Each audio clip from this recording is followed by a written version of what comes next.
కళకు best friend వినుకొండలో the number 1 opticals Sriranga opticals RTC bus stand ఎదురుగా Jeevalayam complex Vinukonda. Eye checkup కోసం ఇప్పుడే శ్రీరంగ ఆప్టికల్స్ ని సంప్రదించండి. అందరికీ నమస్కారం. Welcome to Suman TV.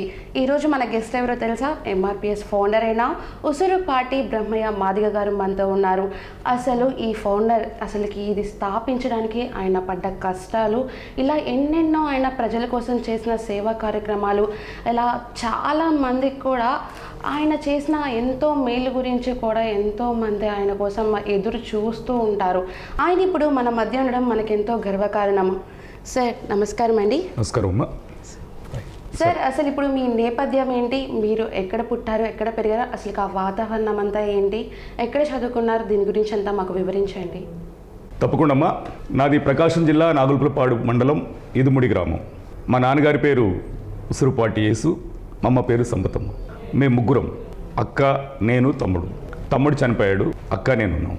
ఇకపోతే నేను 6th క్లాస్ 7th క్లాస్ నుంచి ఒంగోలులో చదువుకున్నాను. ఆ చదువుకున్న సమయం నుంచే కొద్దిగా ఉద్యమ భావాలతోటి ముందుండేవాళ్ళం. దానికి కారణం మా గ్రామం 1920లోనే బ్రిటిషర్సు పశువుల మేతకు పన్ను విధిస్తారు. ఆ పశువుల మేతకు పన్ను విధించినటువంటి దానిని నిరసిస్తూ బ్రిటిషర్స్ మీద పోరాటం చేసిన గ్రామం. దాంతోపాటు 1956-60 మధ్యలో మా గ్రామంలో అగ్రవర్ణాల వాళ్ళు చెరువులో నీళ్లు ముంచుకోనీయకుండా, బావుల దగ్గర నీళ్లు పోనీయకుండా అడ్డుపడుతున్నప్పుడు ఆ చెరువులో నీళ్లు ముంచుకోవడం కోసం అప్పటి కలెక్టర్ని గ్రామానికి పిలిపించి పోరాటం చేసినటువంటి గ్రామం. అలాగే మా గ్రామంలో ఉండబడినటువంటి మా పెద్దలు, మా ముందు ఉండబడినటువంటి మా పెద్దలు అదే 50-60 దశకాల్లోనే అప్పుడు ఉండబడిన వ్యవస్థల మీద పోరాటం చేసి దాదాపు 120 ఎకరాల నుంచి 200 ఎకరాల భూమిని సాధించుకోబడినటువంటి నేపథ్యం. అలాంటి సందర్భంలో మా గ్రామానికి మొదటి నుంచి ప్రశ్నించే తత్వం, నిలదీసే తత్వం, పోరాడే తత్వం మా గ్రామానికి ఉంది. అది జరుగుతున్న సమయంలో మాకు ఒక 10 సంవత్సరాల వయసు వచ్చేటప్పటికి 1985 జూలై 17న కారంచేడులో మాదిగల మీద కమ్మ భూస్వాములు దాడి చేసి చంపుతారు. అది పెద్ద ఉద్యమంగా మారుతుంది, దళిత ఉద్యమం ఏర్పడుతుంది. ఆ దళిత ఉద్యమం ఏర్పడిన సందర్భంలో మేము చిన్న వయసులోనే దానికి, అంటే కారంచేడులో మాదిగలని చంపారంట అనేటువంటిది, కమ్మలు మాదిగలు చంపారంట అనే దీంతో కొంత మాలో ఆ గ్రామానికి ఉండబడిన సహజతత్వం ప్రశ్నించడము, నిలదీయటం ఉంది కనుక మా గ్రామం నుంచి దళిత ఉద్యమానికి కేంద్రంగా మారుతాం. దళిత ఉద్యమానికి ఆ కారంచేడు ఘటన మీద జరుగుతున్న ప్రతి పోరాటంలో మా గ్రామం నుంచి భాగస్వామ్యం ఉంటుంది. దానిలో భాగంగా మా అన్న పొమ్మూరి విజయ్ కుమార్ గారని, ఆయన దళిత సభలో కత్తి పద్మారావు గారి నాయకత్వంలో జిల్లా అధ్యక్షుడిగా పనిచేస్తుండేవాడు. ఆయన స్ఫూర్తితోటి మేము దళిత ఉద్యమంలో భాగస్వాములు కావడం, బాగా ఉద్యమంలో ముందుకెళ్ళడం అనేది జరుగుతున్నది. ఆ క్రమంలోనే ఎక్కడ అన్యాయం జరిగినా మా గ్రామమే కాకుండా చుట్టుపక్కల ఉండబడిన గ్రామాలు, మా గ్రామానికి చుట్టుపక్కల ఉండబడిన గ్రామాల్లో ఏ గ్రామానికి కష్టం వచ్చినా, ఏ గ్రామానికి ఇబ్బంది వచ్చినా, అంటే దళితులకి ఎస్పెషల్ అది మాదిగా మా ఇద్దరికి ఏ గ్రామానికి ఇబ్బంది వచ్చినా కూడా మా గ్రామానికి వచ్చి అన్న మాకు అన్యాయం జరిగిందని చెప్పుకుంటే మేము పోయి ఆ గ్రామంలో అవతల అది ఏ గ్రామం అయినా కానీ అక్కడికి వెళ్ళి సమస్యను పరిష్కరించి వాళ్ళకి అండగా నిలబడి పోరాటం చేయడం అనేది మా గ్రామానికి ఉంది. దాంతోనే బహుశా ప్రశ్నించడము, నిలదీయటము, హక్కుల కోసం ఉద్యమించడం అనేది మా గ్రామానికి ఉంది. దాని నుంచి మాకు స్ఫూర్తిగా దళిత ఉద్యమంలో మేము ఉండడం, దళిత ఉద్యమంలో మా పాత్ర, దళిత ఉద్యమంలో మేము భాగస్వాములు కావడంతో మేము కొంత ఉద్యమాల పట్ల ఆకర్షితులై ఉండేటోళ్ళమి. అదే క్రమంలో 91 ఆగస్టు 6వ తారీఖున చుండూరులో మాదిగలను చంపుతారు. చుండూరు ఘటన జరుగుతుంది, మాదిగలు ఇద్దరు చంపుతారు. అప్పుడు దాని నుంచి మేము అతి చిన్న వయసులోనే, అంటే 10 ఏళ్ల వయసు వచ్చినప్పుడే కారంచేడు, 15-16 సంవత్సరాల వయసు వచ్చేటప్పటికి చుండూరు జరగడంతో ఎందుకో తెలియకుండానే మేము, అంటే అగ్రవర్ణాలు అధికారంలోకి వస్తే అది కమ్మలైన, రెడ్లైన, మాదిగలను చంపుతారు అనేటువంటి ఒక యాంటీ అప్పర్ కమ్యూనిటీ. దీంతో దళిత ఉద్యమానికి బాగా ఆకర్షితులయ్యేటోళ్ళం. దళిత ఉద్యమంలో ప్రధాన కేంద్రంగా మా ఈదుముడి గ్రామం మేము పనిచేస్తుండేవాళ్ళం. సార్ అసలు ఎంఆర్పిఎస్ అనేది ఎప్పుడు స్థాపించారు, అలాగే దీన్ని స్థాపించడానికి గల కారణం ఏంటి, ఇది ఎలా మొదలైంది సార్? అసలు ఎంఆర్పిఎస్ అనేది ఎలా మొదలైంది? అమ్మా, ఎంఆర్పిఎస్ 1994 జూలై 7న మా గ్రామంలో ఏర్పాటు చేయడం జరిగింది. ఎంఆర్పిఎస్ ఈదుముడి గ్రామంలో ఏర్పడడానికి గల ప్రధాన కారణం ఇందాక నేను చెప్పినటువంటి మా నేపథ్యం ఒకటి. తర్వాత 1994లోనే ఎంఆర్పిఎస్ ఉద్యమం రాకముందే సదాలక్ష్మమ్మ గారి నాయకత్వంలో ఆదిజాంబరుంధతి ఫెడరేషన్ పేరు మీద కూడా వాళ్ళు దాదాపు 1965 నుంచే ఎస్సీ రిజర్వేషన్ వర్గీకరించాలని చెప్పని పోరాటాలు చేస్తుంటారు. అయితే ఆ పోరాటం క్షేత్రస్థాయికి, ప్రజాక్షేత్రానికి ఇచ్చారు. పోరాటాలు జరుగుతుండేవి కానీ వాళ్ళు సభలు సమావేశాలు పెట్టేవాళ్ళు కానీ క్షేత్రస్థాయిలో జరిగేది జరిగేది కాదు. అలాంటి సమయంలోనే 94 మేబీ మార్చి మే నెల మాసాల్లో ఆదిజాంబరది ఫెడరేషన్ పేరు మీద వాళ్ళు ఒక మీటింగ్ పెడతారు హైదరాబాద్లో. దానికి అప్పుడు కోట్ల విజయభాస్కర్ రెడ్డి గారిని ముఖ్యమంత్రిగా ఆహ్వానిస్తారు. కానీ అక్కడ కోట్ల విజయభాస్కర్ రెడ్డి గారు ముఖ్యమంత్రిగా వచ్చిన తర్వాత అక్కడ జరిగినటువంటి దానిలో వర్గీకరణ అంశం ప్రస్తావన పక్కకి పోయి రాజకీయ అంశము, అంటే రాజకీయ పదవుల అంశము ప్రధానంగా వస్తుంది. అది చూస్తేనే మేము వెళ్తాం ఆ సభకి. కానీ అది చూసిన మేము కొంత నిరాశతోటి వెనక్కి వస్తాం. ఆ టైంలో అప్పుడు మందకృష్ణ గారు మా ప్రకాశం జిల్లాలో ఉండేవాళ్ళు. ఆయన ప్రకాశం జిల్లాకి ఎందుకు వచ్చాడంటే చీమకుర్తిలో రాములమ్మ, యేసమ్మ, అంజమ్మ అనేటువంటి ముగ్గురు దళిత మహిళల్ని అత్యాచారం చేసి చంపి గ్రానైట్ క్వారీలో పడేస్తారు. ఆ సంఘటన మీద కేఈ సత్యమూర్తి గారి తరఫున సమతా వాలంటరీ ఫోర్స్ అనేటువంటి సంస్థ ద్వారా ఆయన అక్కడికి వచ్చి పనిచేస్తుంటాడు. అదే క్రమంలో మాకు పరిచయం ఏర్పడుతుంది. నేను చదువుకునేటప్పుడు కాలేజీకి నా దగ్గరికి రావడము, తర్వాత మా అన్న విజయ్ కుమార్ ఈదుముడిలో దళిత ఉద్యమ నాయకుడిగా, పెద్ద నాయకుడిగా ఉండటంతో ఆయనతో పరిచయాలు ఉంటాయి. ఆ క్రమంలో ఈ కరపత్రము ఏదైతే సదాలక్ష్మమ్మ ముద్రించిన కరపత్రము 1991 జనాభా లెక్కల ప్రకారము అప్పుడు ఎస్సీల జనాభా ఎంత, అందులో మాదిగలు ఎంతమంది, మాలలు ఎంతమంది, అసలు మొత్తం ఉద్యోగాలు ఎన్ని, అందులో మాదిగలు ఎంతమంది ఉన్నారు, మాలలు ఎంతమంది ఉన్నారని చెప్పని ఒక కరపత్రం వేస్తుంది. ఆ కరపత్రం పట్టుకొని మందకృష్ణ గారు మా గ్రామానికి వస్తాడు. మా గ్రామానికి వచ్చినప్పుడు అక్కడ మా విజయ్ కుమార్ అన్నని కలుస్తాడు.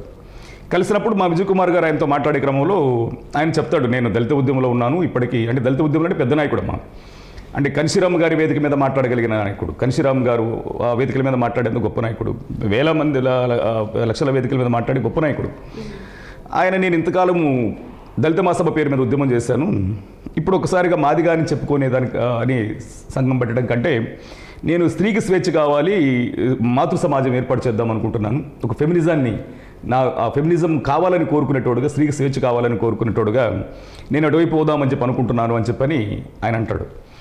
అలా సందర్భంలో ఒకరోజు మా విజయ్ కుమార్ లేనప్పుడు మందకృష్ణ గారు వస్తారు. అప్పటికే పరిచయం ఉండబడిన నేను ఆయనతో పాటు సమతా వాలంటరీ ఫోర్స్ పేరు మీద కె సత్యమూర్తి గారు కొన్ని సెమినార్స్ నిర్వహిస్తే ఆ సెమినార్స్ నేను విద్యార్థులను తీసుకొని నా నాయకత్వంలో ఆ సెమినార్స్కి అటెండ్ అయ్యేటోడిని. సో మా అన్న లేకపోవడంతో మందకృష్ణ గారు నా దగ్గరికి వస్తాడు. అప్పుడు నేను మందకృష్ణ గారిని ఎప్పుడు వచ్చారా అన్న అని అంటే ఇప్పుడే వచ్చానంటాడు. మా విజయ్ లేడంటే లేడన్నా అని మాట్లాడిన తర్వాత సరే నేను రాన్న ఇంటికి వెళ్దామని చెప్పి ఇంటికి తీసుకెళ్ళి ఇద్దరు మా అమ్మాయితో పచ్చడి చేస్తుందమ్మ, గోంగూర పచ్చడి. దాంతో అన్నం తినేసి అన్న ఎందుకు వచ్చారు మీరు ఏంటని నేను అడుగుతాను. అప్పుడు జేబులో ఉన్న కరపత్రం తీసి నాకు ఇస్తూ విజయ్ చెప్పలేదా అంటే లేదన్న మన చెప్పలేదు ఏంటంటే అప్పుడు ఆ కరపత్రం ఇస్తాడు. ఆ కరపత్రంలో ఇదే ఇందాక నేను చెప్పినట్టు ఎస్సీలు ఎంతమంది, మాదిగలు ఎంత, మాలలు ఎంత, ఉద్యోగాలు ఎన్ని ఉంటాయి. అది చూసిన తర్వాత బాగుందన్న ఈ కాన్సెప్ట్, కానీ దీన్ని సమాజంలోకి తీసుకెళ్లాల్సిన అవసరం ఉంది, క్షేత్రస్థాయిలో మనం పోరాటం చేయాల్సిన అవసరం ఉందన్న అని చెప్పి మాట్లాడితే దానికోసమే నేను విజయ్తో మాట్లాడుతున్నాను అంటే సరేనా అట్ట వచ్చారు కదా ఉండండి అని చెప్పని నేను అదే రోజు సాయంత్రానికి నాకన్నా 2-3 సంవత్సరాల చిన్నోళ్ళని, నాకన్నా 2-3 సంవత్సరాల పెద్దోళ్ళని ఒక 20 మందిని ఒక చోటకి కూడుస్తాను. మున్నంగి సుభాకులు గారని వాళ్ళ ఇంట్లో కూర్చుంటాం. కూడిసి నేను మా వాళ్ళకి తీసుకొచ్చి మందకృష్ణ గారిని పరిచయం చేస్తాను. అరే అన్న పేరు మందకృష్ణ, మనతో కొన్ని విషయాలు మాట్లాడటానికి వచ్చాడు. మనకు నచ్చితే, అంటే మాకు అప్పటికి దళిత ఉద్యమ నేపథ్యం ఉంది కనుక మనకు నచ్చితే అన్నతో కలిసి మనం భవిష్యత్తు ఉద్యమానికి ముందుకెళదాం, లేకుంటే మనం మన విధానాన్ని చెబుదామని చెప్పి మాట్లాడుకోవడం జరిగింది. అప్పుడు ఆయన వచ్చిన తర్వాత కూర్చున్న తర్వాత ఆయన మాట్లాడటం, నేనే పరిచయం చేస్తాను మందకృష్ణ గారు అని. ఆ తర్వాత మేమందరం కూడా అప్పటికే దళిత ఉద్యమంలో మేము కూడా అణచివేతకు గురయ్యేవాళ్ళం. అంటే దళిత మహాసభ పేరుండేది, నాయకులందరూ సోదరులు ఉండేవాళ్ళు, అంటే మా మాలలే ఉండేవాళ్ళు. అధ్యక్షుడు కానీ, ప్రధాన కార్యదర్శి కానీ, కళామండలి కానీ, విద్యార్థి విభాగం కానీ, ఏ విభాగం చూసుకున్నా నాయకులేమో వాళ్ళు ఉండేవాళ్ళు, మేమేమో కార్యకర్తలుగా అంటే కరపత్రాలు పంచడానికి, బ్యానర్లు కట్టడానికి, పోస్టర్లు కనిపించడానికి మేము ఉండేవాళ్ళమి, బ్యాక్ వర్క్ మేము ఉండేవాళ్ళమి. కానీ వాళ్ళు మాత్రం నాయకులు ఉండేవాళ్ళు. కొద్దిగా మాకు అది ఆ అణచివేత గుర్తుంది. సో దాంతో మనం ముందుకెళ్లాల్సిన అవసరం ఉంది. అయితే మనం ముందుకెళ్ళేటప్పుడు మాదిగలమి ప్రత్యక్షంగా చెప్పుకోవాలి మాదిగాని, ఇటు ఆదిజాంబ రుందితే అనేటువంటి ముసుగు మనకొద్దు. దానివల్ల మళ్ళీ మన సమాజానికి మళ్ళీ దగ్గర కాలేము. మాదిగలమి రిజర్వేషన్ కోసం పోరాటం చేస్తున్నాం కాబట్టి మాదిగ రిజర్వేషన్ పోరాట సమితి అని పేరు పెట్టుకుందామని చెప్పని అదే రోజు మాదిగ రిజర్వేషన్ పోరాట సమితి అని పెట్టి అదే రోజు మా ఈదుముడి గ్రామ కమిటీ వేసుకుని అదే రోజు మా వాళ్ళు అడుగుతారు, అంటే మాకు కొద్ది చైతన్యం ఎక్కువ మా గ్రామాన్ని అన్న ఇంతవరకు బాగుందన్న. మరి అంటే మాలల కంటే కత్తి పద్మరావు లాంటి వాళ్ళు నాయకులు ఉన్నారు, సత్యమూర్తి లాంటి వాళ్ళు నాయకులు ఉన్నారు, మరి మనకెవరు నాయకుడు అన్నప్పుడు నేనే మందకృష్ణ గారిని చేయబట్టుకొని ఈ రోజు నుండి అన్నే మన రాష్ట్ర కన్వీనర్ ఎంఆర్పీఎస్ ఉద్యమానికి నేను ప్రకటన చేస్తాను. మీరు వెనకుండి ఆయన్ని ముందుకు నడిపించినట్టు. అంటే ఆయన్ని ఆ రోజు అన్నయ్య మన రాసుకున్నారని చెప్పని ప్రకటన చేయడం జరుగుతుంది. ఆ విధంగా ఎంఆర్పిఎస్ మా గ్రామంలో ఏర్పడటానికి మొదలైంది. అసలు ఎంఆర్పిఎస్ అనేది ఏ విధంగా విస్తరించిందండి? జూలై 7న ఏర్పడిన వెంటనే అమ్మ జూలై 17 కారంచేడు మృతువీరుల సంస్మరణ సభ చీరాల జరుగుతుంటుంది. దానికి బాలగోపాల్ గారు, గద్దర్ గారు, పద్మారావు గారు ఎక్కువ హాజరవుతారు సభకి. అక్కడికి వేల మంది జనం వస్తారనే ఆలోచన అంచనా ఉండడంతో ఇప్పుడు సదాలక్ష్మమ్మ వేసిన కరపత్రం ఉందని చెప్పాం కదా, అదే కరపత్రాన్ని ముద్రించి ఆ ప్రజల్లో పంచాలి అని చెప్పని ఫస్ట్ అనుకుంటాం. అనుకున్న వెంటనే ఆ కరపత్రాన్ని ముద్రించడం కోసం పనులు స్టార్ట్ చేస్తాం. ఆ కరపత్రాన్ని ప్రింట్ చేసే పని ఆయన తీసుకుంటాడు. ఈలోపు మేము ఆ చుట్టుపక్కల ఉండబడిన గ్రామాలన్నీ, మా పక్కనే మట్టగుంటుంటుంది, ఉప్పుగుండూరు, రాజ్పూడి, బొమ్మెవరము, కనలగుంట, తిమ్మసముద్రం, ఇట్లా గ్రామాల్లో గ్రామ కమిటీలు వేస్తాం. ఇట్లా మన ఊర్లో ఎంఆర్పిఎస్ సంఘం ఏర్పడింది, మాదిగ దండోరా సంఘం ఏర్పడింది అని చెప్పని ఎంఆర్పిఎస్ ప్రతి గ్రామానికి మీరు విస్తరణ చేసుకుంటూ పోతున్న సందర్భం జరుగుతుంటుంది. అయితే జూలై 17న కారంచేడు దానిలో మేము కరపత్రాలు పంచడం కోసం చేస్తున్నప్పుడు మాకు మొట్టమొదటి కరపత్రం వేసింది తేళ బెంజమిన్ గారు. ఆయన కరపత్రం వేస్తాడు. అయితే ఆ కరపత్రాన్ని చీరాల్లో పంచడానికి తీసుకురావడానికి, ప్రెస్ నుంచి తీసుకురావడానికి కూడా కొద్ది ఇబ్బందులు ఉండేవి. ఏంటంటే అవి అక్కడ 18 పేటలు మాలపేటలు ఉంటాయమ్మా, కేవలం 2-3 పేటలే మాదిగ పేటలు ఉంటాయి. అంటే మాలలు ఎక్కువ ఉంటారు. మరి మాలలు ఎక్కువ ఉండబడిన ప్రాంతంలో మాదిగలు మనం కరపత్రం పంచడం అంటే కొద్దిగా అది ఒక సాహసమే. ఆ టైంలో కరపత్రం కూడా బయటికి తీసుకొచ్చేలేని పరిస్థితి ఉంటుంది. అప్పుడు మేము ఈదుముడి నుంచి 10 మంది కుర్రోలం పోతాం, యువకులం పోయి ప్రెస్లో ఉండబడిన కరపత్రాలు బయటికి తీసుకొస్తాం. అప్పుడు మందకృష్ణ గారు అక్కడ ఉంటాడు, కానీ పిల్లల్ని పెట్టుకుని ఒక చెట్టు కింద మీటింగ్ చూస్తూ ఉంటాడు. కానీ మేము ఆ కరపత్రాలు తీసుకొచ్చి పంచుతున్నప్పుడు మాలలు మా మీద దాడి చేస్తారమ్మా. ఏమంటూ దాడి చేస్తారంటే, నా కొడుకల్లారా కారంచేళ్ళు మిమ్మల్ని చంపితే మేము తీసుకొచ్చి ఇక్కడ పేటకో పూటలు ఎక్కడ కూడి పెడితే మా మీద కరపత్రం వేస్తారా అని చెప్పని మా చేతిలో ఉండబడిన కరపత్రాలు తీసుకొని చించి మమ్మల్ని కొడతారు. అయితే మాకు దళిత మహాసభలో మేము యాక్టివ్గా ఉండేటోళ్ళం కాబట్టి మాకు కొన్ని పరిచయాలు ఉన్నాయి కాబట్టి అప్పుడు మా మీద దాడి జరుగుతున్నప్పుడు నందేటి ప్రభాకర్ అన్న అని చెప్పని చనిపోయాడు, మన కృష్ణా జిల్లా అమ్మ చనిపోయాడు అనుకుంటాను అన్న అరే కరపత్రం పంచుకుని కూడా స్వేచ్ఛ లేదా అని చెప్పని మాలలను అడ్డుకుంటాడు. కానీ నేను అప్పుడు ఆ కరపత్రం తీసుకొని ధైర్యంగా పోయి గద్దర్ గారి వేదిక మీద ఉంటే గద్దర్ గారికి కరపత్రం ఇస్తాను. అప్పుడు గద్దర్ గారు ఆ కరపత్రం చూసి ఇన్నాళ్ళకి నా సోదరులు కళ్ళు తెరిసినందుకు సంతోషంగా ఉందని చెప్పని గద్దర్ గారు అంటారు. ఆ తర్వాత మళ్ళీ మేము కిందకు వచ్చిన తర్వాత మాలో మరింత కసి పెరుగుతుంది. అంటే మా మీద దాడి జరిగింది అంటే మా వైపు న్యాయం ఉన్నా మేము పెట్టిన డిమాండ్ ఏంది, ఎస్సీ రిజర్వేషన్లని వర్గీకరించాలి.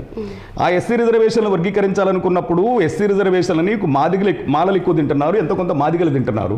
ఇక వీళ్ళు కాకుండా ఇంకా బాబాసాహెబ్ అంబేద్కర్ ఏర్పరిచినటువంటి 59 కులాలు ఉన్నాయి. ఆ 59 కులాలకి డక్కలోళ్ళకి, సింధోళ్ళకి, బైండ్లోళ్ళకి, మాస్నోళ్ళకి, గొడగలి, గోసంగి, మాదాసరి, పాకి, పైడి కులాలన్నిటికీ ఆ రిజర్వేషన్ ఫలాలు అందటం లేదు. కనుక అందించాలనేటువంటి మేము ఒక్కడమే కదా అందరికీ సమానంగా పంచాలనే దగ్గర మేము డిమాండ్ చేస్తుంటే మా మీద దాడి చేస్తారని చెప్పని మేము దాంతో ఆగస్టు 25న ఒంగోలు మీటింగ్ పెడతామమ్మా. ఆ తర్వాత సెప్టెంబర్ 28న కందుకూరు మీటింగ్ పెడతాం, అక్టోబర్ 28న కనిగిరి, నవంబర్ 28న మార్కాపురం, ఇట్లా అన్ని చోట్ల జిల్లాల్లో సభలు పెట్టుకుంటూ 95 మే 31న సదాలక్ష్మమ్మని పిలిచి ఒంగోలులో పెద్ద బహిరంగ సభ పెడతామమ్మా. ఆ బహిరంగ సభ అయిపోయిన తర్వాత అటు నెల్లూరు, ఇటు కర్నూలు, విశాఖపట్నం ఇట్లా విస్తరించుకుంటూ 96 మార్చి 2వ తారీఖున హైదరాబాద్లో మీటింగ్ పెడతాం. దానికి సదాలక్ష్మమ్మ అవుతుంది. అయితే ఆ మీటింగ్ అప్పుడు చంద్రబాబు నాయుడు గారు ముఖ్యమంత్రిగా ఉంటాడమ్మా. అప్పుడు చంద్రబాబు నాయుడు గారు రమ్మని ఆహ్వానిస్తాము. కానీ చంద్రబాబు నాయుడు గారు రాకుండా మనల్ని కొద్దిగా అవమానిస్తాడు. వేరే సభ గౌడ్ మీటింగ్కి వెళ్తాడు. అప్పుడు ఆత్మగౌరవ సభ అని చెప్పిన మరొక సభ పెట్టి ముందుకెళ్తాం. అంటే 94 నుంచి మొదలైన తర్వాత ఆత్మగౌరవ సభకి రాలేదని చెప్పిన ఆత్మగౌరవ సభ పెట్టుకొని రామచంద్రరాజు కమిషన్ వేసుకొని ఆ రామచంద్రరాజు కమిషన్ అమలు జరపాలని చెప్పని నారావారిపల్లి నుంచి మందకృష్ణ గారు పాదయాత్ర చేసేంత వరకు ఆ ఈదుముడిలో ఉండబడిన 20 మంది యువకులు ఎవరైతే ఉన్నారో ఇల్లు వాకిలి, తల్లి తండ్రి, భార్య బిడ్డలు లేకుండా, అంటే ఈ 3-4 సంవత్సరాలు ఇంటి ముఖం చూడకుండా ఎంఆర్పిఎస్ ఉద్యమాన్ని విస్తరించడమే భాగంగా శ్రమ చేస్తాము. 97 హైదరాబాద్ కేంద్రానికి పాదయాత్ర వచ్చేటప్పటికి చంద్రబాబు నాయుడు ప్రభుత్వం దిగొచ్చి ఒకరోజు జీవో ఇస్తుందమ్మా. అసలు ఇదంతా చేసే టైంలో ఎంఆర్పిఎస్ స్థాపించే టైంలో మీ ఏజ్ ఎంత సార్? అసలు నాకు 19-20 సంవత్సరాలు ఉంటాయి. అప్పటి నుంచే మీరు అసలుకి దీని గురించి మొత్తం వస్తూనే ఉన్నారు అన్నమాట, పోరాటం చేస్తారు. అవును సార్. అప్పట్లో కుల వర్గీకరణ ప్రభుత్వం ఎలా అసలు పరిష్కరించింది? అసలు ఎంతకాలం వరకు అది కొనసాగింది? మనకి ముఖ్యమంటే ఇందాక చెప్పాను కదా 96 మార్చి 2న మేము సభ పెట్టిన తర్వాత సభకి చంద్రబాబు నాయుడు రాడు. ఓకే. ఆ తర్వాత మేము ఆత్మగౌరవ సభ అని చెప్పని బషీరాబాద్ దగ్గర జగ్జోర గారి గ్రహం దగ్గర సభ కార్యక్రమం పెడితే ఆ సభకు చంద్రబాబు నాయుడు గారు వచ్చి రామచంద్రరాజు కమిషన్ వేస్తాడు. ఓకే. అంటే ఎస్సీ కులాలన్నీ, ఆ ఎస్సీ కులాల్లో మాలలు ఏ విధంగా అంటే మాలల ఆర్థిక రాజకీయ సామాజిక స్థితిగతులు ఏంటి, మాదిగల ఆర్థిక రాజకీయ సామాజిక స్థితిగతులు ఏంటి, వీటితో పాటు నిజంగా మిగిలినటువంటి కులాలు 59 కులాలు ఏ విధంగా వాళ్ళ స్థితిగతులు ఉన్నాయనే దగ్గర ఒక కమిషన్ వేస్తాడమ్మా. ఆ కమిషను మొత్తం రాష్ట్రం మొత్తం తిరిగి అధ్యయనం చేసి నిజమే మాదిగల మధ్య అసమానత ఉంది, మాలలుగా అంటే మాలపల్లెగా ఉంది, మాదిగపల్లెగా ఉంది, మాలల మధ్య మాదిగల మధ్య ఇచ్చిపుచ్చు కూడా లేవు, మాలల బావి మాలలకు ఉంది, మాదిగల బావి మాదిగలకు ఉంది, ఎవరిది వాళ్ళకు ఉంది అని చెబుతూ మాలలు మాదిగల్ని తక్కువ చూపు చూస్తారు, మాదిగలు డక్కలను తక్కువ చూపు చూస్తారు, డక్కల వాళ్ళు ఇంకొక అంటే ఇట్లా కులాల మధ్య కూడా స్వజాతులు అంటే ఒక జాతి అనుకోబడుతున్నటువంటి ఎస్సీల మధ్య కూడా భిన్నత్వం ఉంది, అంటే ఏకత్వం లేదు భిన్నత్వం ఉంది అని చెప్పని చెబుతూ ఈ విధంగా ఇది పోవాలనుకున్నప్పుడు ఖచ్చితంగా అన్ని కులాలకి సమంగా న్యాయం జరగాలనుకున్నప్పుడు వాటిని వర్గీకరించాల్సిన అవసరం ఉంది అని చెప్పని రామచంద్రరాజు కమిషన్ రిపోర్టు అప్పుడు ప్రభుత్వం వేస్తుంది, ప్రభుత్వానికి అందిస్తుంది. అప్పుడు ఇందాక చెప్పాను కదమ్మా, ఆ ప్రభుత్వం వేసినట్టు రామచంద్రరాజు కమిషన్ అమలు చేయాలి అని డిమాండ్ చేస్తూ పాదయాత్ర మొదలవుతుంది. ఆ పాదయాత్ర హైదరాబాద్కు చేరేటప్పటికి చంద్రబాబు నాయుడు కూడా జీవోని తీసుకొస్తాడు, పాస్ చేయడం జీవో తీసుకొస్తాడు. అంటే రామచంద్ర కమిషన్ సిఫార్సులకు అనుగుణంగా జీవో తీసుకొస్తాడు, కేటగరైజేషన్ జీవో. అప్పుడు దాని వర్గీకరణ జీవోని మాలలో మళ్ళా హైకోర్టుకి పిటిషన్ వేస్తారు, దాన్ని అమలు చేయడానికి లేదని. హైకోర్టు రద్దు చేస్తుంది, మళ్ళీ డివిజన్ బెంచ్కి వెళ్తుంది ప్రభుత్వం. ఇది జరుగుతూనే ఏం చేస్తారంటే దీనికి ఇలా కాదని చెప్పని దానికి ఆ రిజర్వేషన్లు ఇంప్లిమెంట్ చేయడం కోసం ఒక జీవో ఉంది. ఆ జీవోకి గవర్నర్ ఆర్డినెన్స్ తీసుకొచ్చి ఆ గవర్నర్ ఆర్డినెన్స్కి రాష్ట్రపతి ఆమోదంతో అమలు చేస్తుందమ్మా. అది 99 నుంచి 2000 నుంచి మొదలుకుంటే 2004 వరకు అమలవుతుంది. ఆ అమలవుతున్న సందర్భంలో వాస్తవంగా అప్పటిదాకా అంటే దాదాపు కొంతమంది మా కమ్యూనిటీకి సంబంధించిన వాళ్ళకి 5-10 వేల మందికి ఉద్యోగాలు వస్తాయమ్మా. అంటే కొన్ని 1,20,000 చిల్లరేదో 1,25,000 ఉద్యోగాలు ఫిలప్ చేస్తారు. అందులో 15% అనుకుంటే మా వాటా 15% ఎస్సీలకు రావాల్సిన దానిలో 15% వస్తుంది. ఆ 15%లో మాదిగలు 7% ఉంటారు. అంటే రెల్లి కొన్ని ఉపకులాలు కలిపి 1%, మాదిగ ఉపకులాలు కలిపి 7%, మాల ఉపకులాలు కలిపి 6%, ఆది ఆంధ్రకి కలిపి 1% ఇట్ట 15% రిజర్వేషన్ చేస్తారు. అప్పుడు కొంత మాకు ఎంతో కొంత మాదిగ జాతి నిరుద్యోగ యువకులకి అభివృద్ధి కలగడానికి అది అవకాశం వస్తుంది. సో ఆ టైంలో ఏం చేస్తారంటే ఈవి చిన్నయ్య అనేటువంటి మా సోదర సామాజిక వర్గానికి సంబంధించిన ఆయన, పశ్చిమ గోదావరి జిల్లా మాల సమాజం సంబంధించిన ఆయన ఈ ప్రభుత్వం ఇలా చేయడానికి లేదు అని చెప్పని ఆ జీవో మీద సుప్రీంకోర్టులో పిటిషన్ వేస్తాడు. ఆ పిటిషన్ మీద విచారించిన సుప్రీంకోర్టు 2004 నవంబర్ 5న వర్గీకరణ రద్దు చేస్తుందమ్మా. ఆ రద్దు చేసేటప్పుడు ఏం చెప్తుందంటే తీర్పులతో ఏం చెప్తుందంటే భారత రాజ్యాంగంలోని 341 అధికరణ ప్రకారం ఎస్సీలో కానీ ఎస్టీలో కానీ కొన్ని కులాలను కలపాలన్నా తీసేయాలన్న అధికారము రాష్ట్రాలకి లేదు, అది పార్లమెంటు ద్వారానే చట్టం కావాలి అని చెప్పని రద్దు చేస్తుంది, రద్దు చేస్తుంది. సుప్రీంకోర్టులో న్యాయ పోరాటానికి మేము వెళ్ళలేదు. సుప్రీంకోర్టులో న్యాయ పోరాటానికి ఎప్పుడు వెళ్ళాలని జరిగింది? 2020లో అర్డు మిశ్రా గారిది ధర్మాసనం తీర్పు వచ్చిన తర్వాత 2022లో ఒక పిటిషన్ వేస్తారు. మళ్ళీ వేసినప్పుడు అంటే న్యాయ పోరాటం పంజాబ్ వాళ్ళు చేస్తుంటారు, కానీ మేము ఎప్పుడు వేస్తామంటే 2022లో ఏంది అరుణ్ మిశ్రా గారు ఇచ్చినటువంటి దాని ప్రకారము మాకు దాని మధ్యంత ఉత్తర్వులు ఇచ్చి వర్గీకరణ అమలు చేయండి అని మాత్రం పిటిషన్ వేస్తాం. ఆ కేసులు ఇంప్లీడ్గా, కానీ ఆ పిటిషన్ని అప్పుడు ఎన్వి రమణ గారు జడ్జిగా ఉంటారు. అంటే మన తెలుగు ఆయన, మన వర్గీకరణ పట్ల అవగాహన ఉండబడిన ఆయన ఉన్నప్పుడు కనీసం ఆ 2 సంవత్సరాలు కానీ మనం న్యాయ పోరాటం చేస్తున్నట్టయితే, అంటే సుప్రీంకోర్టులో న్యాయ పోరాటం చేస్తూ ఉన్నట్టయితే ఆ రోజు అవకాశం ఉండేది. కానీ ఎప్పుడైతే మనం మళ్ళా అరుణ్ మిశ్రా గారి ధర్మాసనం ఇచ్చినట్టు దాని ప్రకారం మధ్యంతర ఉత్తర్వులు అని చెప్పి పిటిషన్ వేసిన తర్వాత దాని మీద విచారించిన ఆయన మధ్యంతర ఉత్తర్వులు ఇవ్వడానికి వీలుపడదు అని చెప్పని దాన్ని పక్కన పెడతాడు. సార్, ఇప్పుడు అసలు సుప్రీంకోర్టు తీర్పుకు అసలైన కారకులు ఎవరు? అసలు దీనిపైన మీ స్పందన ఏంటి? సుప్రీంకోర్టు తీర్పుకు అసలైన కారకులు అంటే ఒక ఉద్యమకారుడుగా, ఒక ఎంఆర్పిఎస్ ఫౌండర్గా మనస్సాక్షితో చెప్పాలనుకున్నప్పుడు ఇందాక కూడా చెప్పాను మీరు నేను ఏది మాట్లాడినా మనసుతోనే మాట్లాడతాను. ఈరోజు సుప్రీంకోర్టులో ఈ తీర్పు రావడానికి కారణం 100% పంజాబ్ ప్రభుత్వం. పంజాబ్ ప్రభుత్వం చేసిన న్యాయ పోరాటం మాత్రమే. పంజాబ్ ప్రభుత్వం నేను చెప్పాను కదా ఇందాక 20 సంవత్సరాల్లో ఏ రోజు మేము కోర్టు మెట్లు ఎక్కలేదు. సార్ ఇప్పుడు మరి మీరైతే పంజాబ్ వాళ్ళు వేసిన పిటిషన్ వల్ల అయితే మనకి ఇది వచ్చింది అంటున్నారు, కానీ మందాకృష్ణ మాదిక్ గారు చేసిన పని వల్ల అని చెప్పేసి 2 తెలుగు రాష్ట్రాల వారు అయితే సంబరాలు జరుపుకుంటున్నారు. అసలు ఏంటి సార్ దీని వెనకుంది? అంటే ఈ 2 తెలుగు రాష్ట్రాల్లో ఎంఆర్పిఎస్ ఉద్యమం మొదలైంది. ఉమ్మడి ఆంధ్రప్రదేశ్లో ఓకే, వర్గీకరణ కావాలని పోరాటం జరిగింది. ఓకే. ఆ వర్గీకరణ పోరాటంలో వేల మంది కార్యకర్తలు తమ శ్రమతో త్యాగంతో నిర్మితమైన ఉద్యమంగా కనపడతా ఉంది. దాదాపు 30 ఏళ్ళ పోరాటం. అవును. సరే, ఈ 30 ఏళ్ల పోరాటంలో ఆంధ్రప్రదేశ్ నుంచి వర్గీకరణ కావాలని ఎవరు పోరాటం చేశారు? సరే, మేము మాలాంటి వాళ్ళం కూడా మొన్నటి వరకు మందకృష్ణ గారి నాయకత్వంలో 7 ఎంఆర్పిఎస్ ఉద్యమం ఏర్పడిన తర్వాత ఉన్నటోళ్ళమే కదా. అవునవును.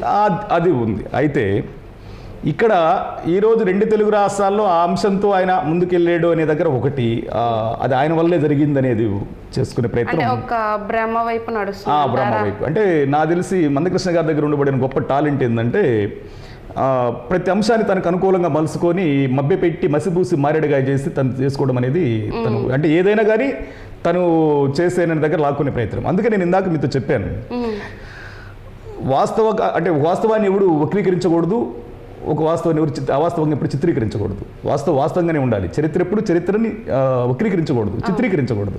కానీ మనసాక్షితో మాట్లాడేటప్పుడు దీనికి అసలు మూలం ఇప్పుడు ఈరోజు ఎంఆర్పిఎస్ ఉద్యమం 13లో మొదలైంది అనేది చారిత్రక సత్యం. ఓకే, అట్లాగే సుప్రీంకోర్టులో పంజాబ్ వాళ్ళు న్యాయ పోరాటం చేశారనేది కూడా చారిత్రక సత్యం.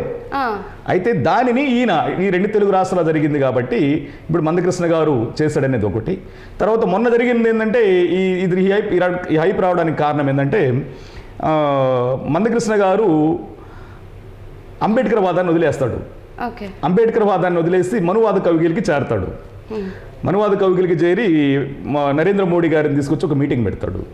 ఆ మీటింగ్లో నరేంద్ర మోడీ గారు వచ్చి వర్గీకరణ సమస్యను పార్లమెంట్లో చట్టబద్ధ కల్పిస్తారని చెప్పడు, మీతో కలిసి పనిచేస్తారని చెప్పి వేదిక మీద వెళ్తాడు.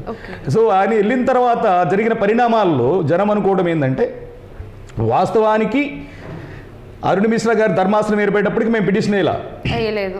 అరుణ్ మిశ్రా గారు 7 మందితో ధర్మాసనం ఏర్పాటు చేయాలన్నప్పటికీ మందకృష్ణ సుప్రీంకోర్టుకి వెళ్ళలేదు. 7 సభ్యుల ధర్మాసనం ఏర్పడిన తర్వాత కూడా నువ్వు పిటిషన్ వేయలా. సో అయినా కూడా ఈరోజు వర్గీకరణ జరిగింది నా వల్లే అని చెప్పే ప్రయత్నం చేస్తూ ఆంధ్రప్రదేశ్లో వర్గీకరణ కోరుకుంటున్నటువంటి శక్తులు వర్గీకరణ కోసం ఎదురు చూస్తున్నాయి కనుక ఆ వర్గీకరణ ఏదో మందకృష్ణనే చేసేయడం అనేటువంటి ఒక వాతావరణాన్ని తీసుకొచ్చే ప్రయత్నం చేసి ఆయన దానిని అంటే ఎవరిదో క్రెడిట్. వాస్తవంగా అయితే సమస్య కోసం కొట్లాడింది న్యాయ పోరాటం చేసిన వాళ్ళు. నేను ఇప్పటికంటున్నా, ఆత్మసాక్షి ఉన్నటోడు నిజంగా చెప్పాలి, మనం పార్లమెంట్లో చట్టం చేయాలనే చెప్పాము, చట్టం చేయాలనే పోరాటం చేస్తాం. సుప్రీంకోర్టు మెట్లెక్కలేదు. పార్లమెంటులో చట్టం చేస్తుంటే నిజంగా మందకృష్ణ గారు చేసినట్టు అది. కానీ సుప్రీంకోర్టులో తీర్పు వచ్చింది అంటే రాజ్యాంగ వ్యవస్థకు లోబడి న్యాయ వ్యవస్థ ఇచ్చిన తీర్పు అది, సామాజిక దృక్పథానికి. మరి న్యాయ వ్యవస్థ ఇచ్చిన తీర్పుకి నువ్వు ఏ రోజు సుప్రీంకోర్టుకి వెళ్ళినటోడివి, ఏ రోజు సుప్రీంకోర్టులో లాయర్ని పెట్టినోడు 20 ఏళ్లలో మొన్నటి వరకు.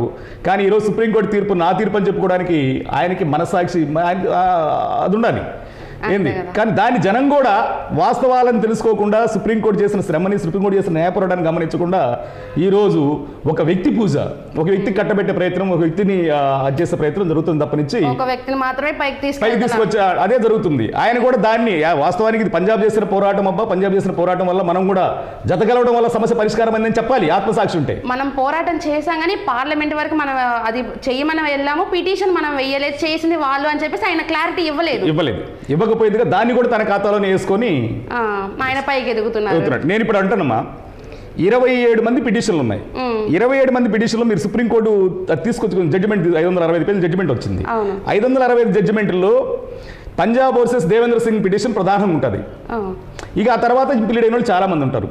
అక్కడ మందకృష్ణ గారు ఎక్కడున్నారు మీరు చూడండి, మందకృష్ణ గారు ఏ స్థానంలో ఉన్నారు చూడండి. కానీ ఏ స్థానంలో ఉన్నా ఆయన ఇది నా స్థానమే అని చెప్పని సుప్రీంకోర్టు తీర్పును కూడా ఆయన ఖాతాలు వేసుకునే ప్రయత్నం జరుగుతుంది.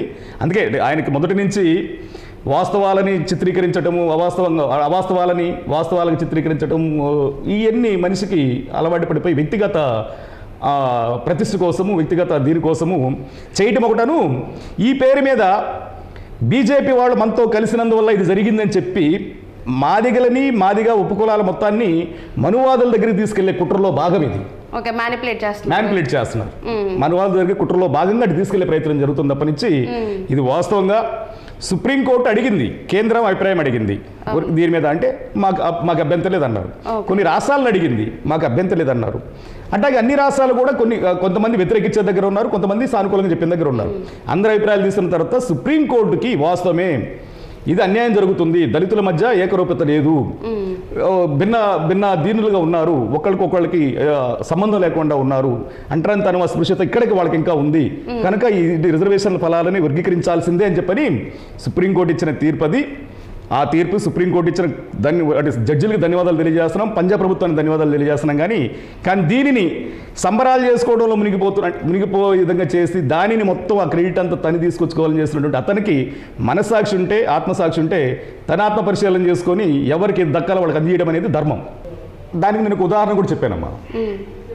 ఇప్పుడు మహాభారత యుద్ధం చూద్దాం. మహాభారత యుద్ధంలో కౌరవులు 100 మంది, పాండవులు 5. పాండవుల 5గురిలో కూడా యుద్ధం చేసే వాళ్ళు ఇద్దరే. నకుల సహదేవులు ధర్మరాజు యుద్ధం చేయరు, అర్జునుడు భీముడే యుద్ధం చేస్తారు. దానిలో కూడా భీముడు ఒక యుద్ధమే చేస్తాడు, గద యుద్ధం మల్ల యుద్ధమే చేస్తాడు.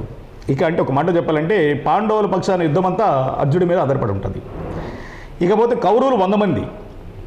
ఈ 100 మందిలో కురువంశానికి మూలపురుషుడైన భీష్ముడు ఉంటాడు, పాండవులకి కౌరవులకు విలువిద్యలు నేర్పిన ద్రోణుడు ఉంటాడు, కర్ణుడు ఉంటాడు, దుర్యోధనుడు ఉంటాడు, అశ్వత్థామ ఉంటాడు, అతిరథ మహారథులందరూ పాండవుల పక్షాన ఉంటారు, కౌరవుల పక్షాన ఉంటారు.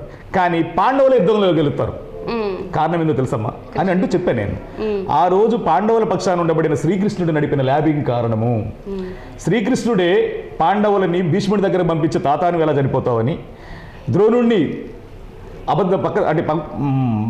చనిపోయాడు బిడ్డ అశ్వత్థామ అథ కుంజరహ అని చెప్పిన ఒక అబద్ధం ధర్మరాజు తాడిచ్చి ఆయన మనసు తిప్పి ద్రోణుని చంపే దగ్గర, కర్ణుడికి జన్మరహస్యం చెప్పి తన రథం గుంగిన వేళ కర్ణుడిని చంపే దగ్గర, ఇట్టా అందరినీ కూడా వాళ్ళు ఏ విధంగా చనిపోతారో తెలుసుకొని, భీష్ముడిని అయితే తాతను వెంట చనిపోతావు అంటే సెకండ్ ఉంటే నేను చేతిలో ఆయుధం పడేస్తాను అనుకున్నప్పుడు సెకండ్ని తీసుకొచ్చి అడ్డం పెట్టి భీష్ముడిని చంపడం, ఇవన్నీ పాండవుల పక్షాన శ్రీకృష్ణుడు నడిపిన ల్యాబింగ్ కారణమన్నా.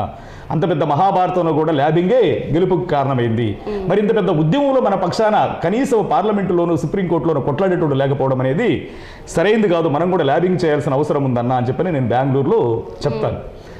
దానికి ఒక ఆలోచన వస్తుంది. ఇక అంటే 4 రాష్ట్రాల నాయకత్వం ముందు తను చేయని పనులు అవన్నీ నేను చెప్పడంతో 4 రాష్ట్రాల నాయకత్వం ముందు నేను సమాధానం చెప్పుకునే ప్రశ్నలు అడుగుతాడా అని చెప్పని నా మీద అక్కడ విభేదం వచ్చింది, అంటే నా మీద కోపం చేసి నువ్వు అంటే నీ ఊరు ఇదుముడి అని చెప్పని నువ్వు ఏది పడితే అది మాట్లాడితే చెల్లదు, ఇదుముడికి ఇవ్వాల్సిన గౌరవం ఇచ్చాము, మీకు ఇవ్వాల్సిన గౌరవం ఇచ్చాము, ఇక ఈదుమూడిని మిమ్మల్ని గౌరవించాల్సిన అవసరం లేదు. అంటే ఇప్పుడు మనకి మాధవి కృష్ణ గారు ఇది కూడా అన్నట్టు కొంచెం వస్తుంది. అంటే ఈదుమూడు మీద కానీ అక్కడ స్తూపం మీద కానీ నాకు ఎటువంటి సెంటిమెంట్స్ లేవు అనే ఒకటి కూడా వచ్చినట్టు వచ్చింది, అది నిజమేనా అసలు అన్నాడమ్మా.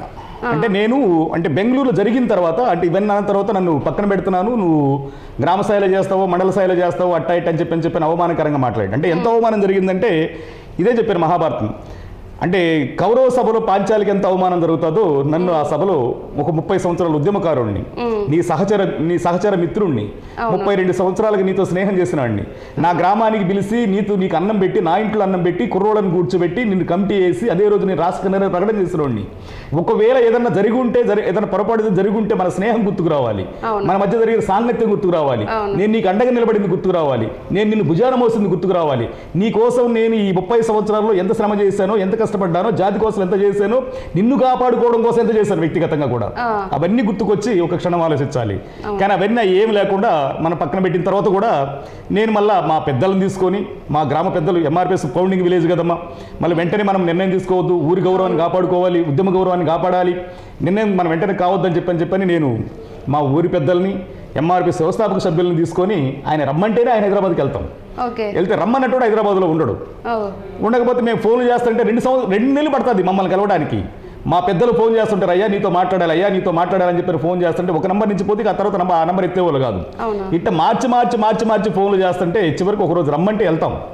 వెళ్ళిన తర్వాత నేను రమ్మనలేదు మిమ్మల్ని, మీరు వస్తానంటే వచ్చారని చెప్పని మాట్లాడుతూ మా గరటి అన్న ఆయన ఉంటాడు, మా ఎంఆర్పిఎస్ ఫౌండర్ మెంబర్, ఆయనతో ఫోన్లో మాట్లాడతాడు. ఫోన్లో మాట్లాడినప్పుడు అన్న ఎందుకు వచ్చారు అని అడుగుతాడు. ఎందుకు వచ్చారు గరటయ్య అంటే, అన్న మీతో మాట్లాడదామని ఫౌండర్స్ అను పెద్దలు వచ్చామని అంటే, మీరు ఒక గ్రామం కోసం వ్యక్తి కోసం ఎందుకు వస్తారు, మీరు గ్రామం కోసం వ్యక్తి కోసం అయితే నేను అవి కూడా పట్టించుకోను, ఆహా.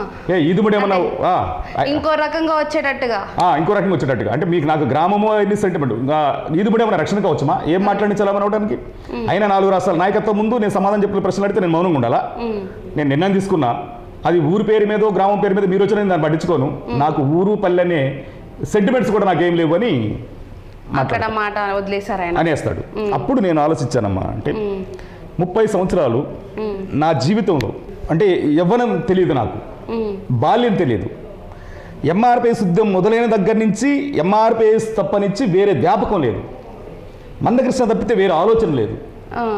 అంటే ఆయనే ఎంఆర్పిఎస్ ఉద్యమే ప్రపంచం అనుకున్నాము, మందకృష్ణ మాదిగే నాయకత్వం అనుకున్నాము. ఆయన నాయకత్వంలో జాతికి మేలు జరిగాలని చెప్పి రాసిపడ్డాం. దాంతో అనేక సందర్భాల్లో మా ఏలుతో మా కళ్ళు పొడిపిస్తున్నప్పటికి కూడా ఆయన కపటత్వము ఎంఆర్పిఎస్ ఉద్యమం మొదలైన దశలోనే మీకు తెలుసు. ఎంఆర్పిఎస్ ఉద్యమం మొదలైన దశలోనే ఇప్పుడు మా విజయ్ కుమార్ మన్నని చెప్పాను కదా, మొదట మా విజయ్ కుమార్ని మా కనకరావుని అడ్డం పెట్టి ఆపుతాడు. ఆ తర్వాత కృపాకర్ అని ఒక అతను ఉంటాడు, ఆ కృపాకర్ని నన్ను మాణిక్యరావుని కనకరావుని అడ్డం పెట్టి కృపాకర్ పాత్రని చంపిస్తాడు. ఆ తర్వాత కనకరావుని మమ్మల్ని అడ్డం పెట్టి కనకరావు పాత్రను చంపిస్తాడు. ఆ తర్వాత నన్ను అడ్డం పెట్టి మాణిక్యరావు పాత్రను చంపిస్తాడు. ఆ తర్వాత చివరికి ఎవడు లేపటప్పటికి నా పాత్రను చంపుతాడని కూడా తెలుసు నాకు. కానీ నాకుండబడే కమిట్మెంట్ ఏంటంటే ఎంఆర్పిఎస్ ఉద్యమం నా గ్రామంలో ఏర్పడింది కాబట్టి ఎన్ని అవమానాలు జరిగినా, ఎన్ని ఇబ్బందులు జరిగినా, ఎన్ని కుట్రలు జరిగినా, ఎన్ని కుతంత్రాలు జరిగినా ఉద్యమాన్ని నిలబెట్టుకోవాల్సిన అవసరం ఉంది, ఉద్యమానికి మనం ఉండాల్సిన అవసరం ఉంది, లేకపోతే ఆ చరిత్ర కూడా లేకుండా పోతుంది అని చెప్పని నా ఊరి చరిత్రను కాపాడుకోవడం కోసం, ఉద్యమ చరిత్రను కాపాడుకోవడం కోసం నేను ముందు వరుసలో. దానికి ఉదాహరణ అంటే ఇప్పుడు మీరు ఉద్యమం కాపాడు కోసం అయితే ఇలా ఉన్నారు సార్, అంటే ఆయన ఎన్ని చేసినా కూడా కానీ మనకు ఒక పాయింట్ ఉండాలి అని చెప్పేసి మీరు నిలబడ్డారు. ఈ నిలబడ్డంలో అంటే మీరు ఇంతకాలం కలిసి పోరాటం చేసి ఇవన్నీ చేశారు, కానీ ప్రజలందరికీ చాలా డౌట్ ఉంది, అసలు ఏ పాయింట్లో మీరు విడిపోయి విడివిడిగా కొన్ని సంవత్సరాల నుంచి అసలు అంటే మీరు ఆయన ఒక పాయింట్ మీద రాకుండా ఎవరు వ్యక్తిగతంగా వాళ్ళు వెళ్తున్నారు, అసలు ఏ పాయింట్ దగ్గర ఇది మొదలైంది అసలుకి? రైట్, దానికి మీరు మంచి ప్రశ్న అడిగావు తల్లి. నేను ఆ రోజు బెంగళూరులో మాట్లాడిన తర్వాత నా మీద ఆయన అంటే 4 రాష్ట్రాల నాయకత్వం ముందు సమాధానం చెప్పిన ప్రశ్న అడుగుతారని చెప్పి నన్ను పక్కన పెట్టి ప్రయత్నం చేస్తాను.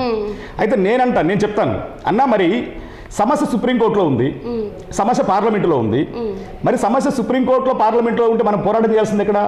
సుప్రీంకోర్టులో పోరాటం చేయాలి, పార్లమెంట్లో పోరాటం చేయాలి. మన పోరాటాలు ఎక్కడ చేస్తున్నాం? గల్లీలో చేస్తాం. మరి గల్లీలో చేసే పోరాటాల వల్ల ప్రజలకు జరిగేది మేలేంది? 20 ఏళ్లుగా కేసులు పెట్టించుకున్నాం, జైలు పాలయ్యాం, కార్యకర్తలు ఇబ్బందులు పడ్డారు. 3 కార్యకర్తలు 4 అంటే సురేంద్ర మాదిగ, దామోదర మాదిగ, మహేష్ మాదిగలు మరణించారు, భారత మాదిగ మరణించింది. ఎంఆర్పిఎస్ నాయకుల కార్యకర్తల మీద కేసులు ఉన్నాయి. ఈ రోజు కూడా నిన్నగాక మొన్న నరేంద్ర మోడీ వచ్చినప్పుడు కూడా మనం అడ్డుకునే ప్రయత్నం చేసి కొట్టించుకున్నాం, దెబ్బలు తిన్నాం, ఇది జరిగినాయి. మరి దానివల్ల ఉపయోగం లేదు కదా. మరి లేనప్పుడు ఆ పోరాటం ఎందుకు చేయాలి? మనం పార్లమెంట్లో కొట్లాడాల్సిన అవసరం ఉంది, సుప్రీంకోర్టులో కొట్లాడాల్సిన అవసరం ఉందని చెప్పని చెప్పే దగ్గర మనం ల్యాబింగ్ చేయాలని చెప్పి నేను ఎప్పుడైతే నిలదీస్తానో దాన్ని ఆయన తట్టుకోలేక అది చేస్తాడు. సో నేను దానికి చెప్పినప్పుడు నేనేమన్నానంటే, ఆ తర్వాత నన్ను వచ్చిన తర్వాత మన మతి లేని గతి తప్పిన నిర్ణయాల కారణంగా మనం తీసుకోబడింది. ఇప్పుడు నేను స్పష్టంగా చెప్తున్నానమ్మా, ఈరోజు సమస్య పార్లమెంట్ కేంద్రంగా పరిష్కారమైందా, సుప్రీంకోర్టు కేంద్రంగా పరిష్కారమైందా? సుప్రీంకోర్టు కేంద్రంగా. మరి 20 ఏళ్ళు మనం చేసిన పోరాటం ఎక్కడ? పార్లమెంట్లో చట్టం చేయాలని. అంటే పార్లమెంట్లో చట్టం చేయాలని మనం పోరాటం చేస్తాం, కానీ పార్లమెంట్లో చట్టం కాల, కానీ సుప్రీంకోర్టులో న్యాయ సమస్య పరిష్కారమైంది. అంటే నేను చెప్పిన మాటలో వాస్తవం ఉందా లేదా? సుప్రీంకోర్టులో లాయర్ని పెట్టాలని నేను గొడవ చేశాను కదా. లాయర్ని ఇప్పుడు పెట్టాము. అరుణ్ మిశ్రా ఆర్డర్ వచ్చిన తర్వాత వెంటనే అన్న మన సుప్రీంకోర్టులో పిటిషన్ వేయాలన్నా అని చెప్పి వెంటబడ్డాను. సుప్రీంకోర్టులో వాస్తవానికి ఆ రోజు 2022లో సుప్రీంకోర్టులో కాగితం వేస్తాడు. అది ఎవరు వేయాలి? నేను ఇప్పుడు ఆంధ్రప్రదేశ్ అధ్యక్షుడిని, కానీ ఆంధ్రప్రదేశ్ అధ్యక్షుడిగా మీ ఇద్దరు మాట్లాడుకుంటాం. అన్న సుప్రీంకోర్టులో పిటిషన్ వేయాలని చెప్పి గొడవ చేసేది నేను, ఏపించడం కోసం ప్రోత్సహించేది నేను. దానికోసం ఒంగోలు జాతీయ కమిటీ సమావేశం పెడతాం, ఒంగోలు నిర్ణయం అని చెప్పి ఒక నిర్ణయం తీసుకుంటాం, అందరి దగ్గర రూపాయి డబ్బులు వసూలు చేస్తాం. ఆ రూపాయి డబ్బులు మొత్తాన్ని మళ్ళీ ఎక్కడెక్కడ పెడతాం, మళ్ళీ కొన్ని డబ్బులు తీసుకొచ్చి ఇదుములు ఒక సార్ చాలా వాటికి ఏంటంటే జోళ్ళు పట్టుకొని మరి మనకి ఇప్పుడు అసలుకి లాయర్ల కోసం డబ్బులని కూడా పెట్టారు, అవన్నీ ఏం చేశారు అని కూడా మనకుంది. రైట్, నేను అదే అంటున్నానమ్మా. అన్నిటినీ ఒంగోలు నిర్ణయం తీసుకుంటాం, నాగార్జున సాగర్ లో జాతీయ కమిటీ పెడతాం, అందరూ డబ్బులు తీసుకుని వస్తారు, వద్దొద్దు డబ్బులు మీ దగ్గరే ఉంచండి అని చెప్పంటారు. సరే, డబ్బులు ఇచ్చిన తర్వాత ఎవరికాడు కాజేసుకుంటారు. ఆ డబ్బులు కాజేస్తున్నారు అనుకున్నప్పుడు 2019లో ఎంఆర్పిఎస్ ఉద్యమం 25 సంవత్సరాల సందర్భంగా సిల్వర్ జూబ్లీ ఉత్సవాలని మాదిగల ఆత్మగౌరవ జాతర పేరు మీద ఈదుబుడులు నిర్వహిస్తామమ్మా. దానికి కిషన్ రెడ్డి వస్తాడు. అప్పుడు ఆ వేదిక మీద తను అంటాడు, నాకు జన్మనిచ్చింది వరంగల్, పునర్జన్మనిచ్చింది ఈదుముడికి నేను రుణపడి ఉంటా. అనేక సందర్భాల్లో 30 సంవత్సరాలు అంటాడు, ఈదుముడికి నేను రుణపడి ఉంటా. ఇక్కడ క్రైస్తవులకి జెరూసలేములాగా, ముస్లింలకు మక్కాలాగా, హిందువులకు తిరుపతి లేదా కనకదుర్గ దేవాలయాలాగా భవిష్యత్తులో మాదిగలకి పుణ్యక్షేత్రంగా ఈదుముడు ఉంటుంది, ఇక్కడ మనం ఒక పుణ్యక్షేత్రం ఏర్పాటు చేయాలి అని చెప్పి అంటాడు. ఓకే, నేనేమంటానంటే అన్న, సరే కలెక్ట్ చేసిన డబ్బులు కోర్టుకి పోవట్లా, సరే కోర్టుకి ఎవడో డబ్బులు ఇస్తే మనం వేయాలని చూస్తున్నామో అదొక విషయం. మరి కలెక్ట్ చేసిన డబ్బులు వృధా పోనీయకుండా డబ్బులు తీసుకొచ్చుకొని ఈదుముడు లేదా పుణ్యక్షేత్రం కట్టాలనుకున్నాం కదా, అది ఎకరా 2 ఎకరాల భూమి కొనాలనుకున్నాం కదా, అది కొంటే బాగుంటది కదా అని చెప్పి నేను చెప్తాను. అప్పుడు దాన్ని ఇంకేం తప్పించుకోలేక, సరే ఓకే నువ్వు ఆ డబ్బులు కలెక్ట్ చేయని చెప్పానంటే, ఆ కలెక్ట్ చేసినప్పుడు 20 లక్షల రూపాయలు డబ్బులు పెట్టి ఈదుములో 2 ఎకరాల భూమిని మేము తీసుకున్నాం. తీసుకొని దాన్ని అగ్రిమెంట్ చేసుకున్నాం. 2 ఎకరాల భూమిని ఒక 20 లక్షలు ఇచ్చి మొత్తం ఇంకొక 15 లక్షలు ఇవ్వాలి, 20 లక్షలు ఇచ్చి అగ్రిమెంట్ చేసుకున్నాం. ఆ డబ్బులు అడ్వాన్స్. కానీ ఈ సుప్రీంకోర్టు దాని మీద అంశం మీద చేస్తున్నటువంటిది ఏదైతే ఉందో దానిని 2020లో వస్తుంది, మేము 21లో ఒంగోలు నిర్ణయం తీసుకుంటాము, మీరు చెప్పినట్టు జోలి బట్టి నిర్ణయం తీసుకుంటాము. కానీ 20 కానీ 21 కానీ 22 వరకు 3 సంవత్సరాలు మేము పిటిషన్ వేయం. 3 సంవత్సరాల చివరిలో వేస్తాం పిటిషన్, లాస్ట్ ఎండింగ్ లో పిటిషన్ వేస్తాం. అది కూడా నేను ఎంటబడి, మీరు వెనకుండి వాళ్ళని ముందుకు తోస్తుంటే అప్పుడు వెంటబడి అన్నా పిటిషన్ వేయాలి కదా, అన్నా పిటిషన్ వేయాలి కదా, అన్నా పిటిషన్ వేయాలి కదా, అన్నా పిటిషన్ వేయాలి కదా అని వెంటబడి, లేకపోతే ఆ చరిత్ర మనకు కనుమరుగైపోతాము, మనకంటే గుర్తింపు రాదు అని చెప్పని మనం కొట్లాడుతున్నాము 20-30 ఏళ్ళుగా ఇక్కడ. కానీ పంజాబ్ వాళ్ళు న్యాయ పోరాటం చేస్తున్నారు, దానికి ఈరోజు అనుకోకుండా బెంచ్ మీదకి వచ్చింది. మనం రాదనుకున్నాము, అసలు వర్గీకరణ చచ్చిపోయింది అనుకున్నాము, కానీ అలాంటి సుప్రీంకోర్టు బతికిచ్చింది దానిలో మనం కూడా భాగస్వాములు అవుదామని చెప్పని ఎంటబడిన సందర్భంలో ఇక గత్యంతరం లేక సుప్రీంకోర్టులో పిటిషన్ వేస్తాడు. మరి ఇన్ని న్యాయ పోరాటాలు చేసి ఇంతమంది ప్రాణత్యాగాలు కూడా చేశారు.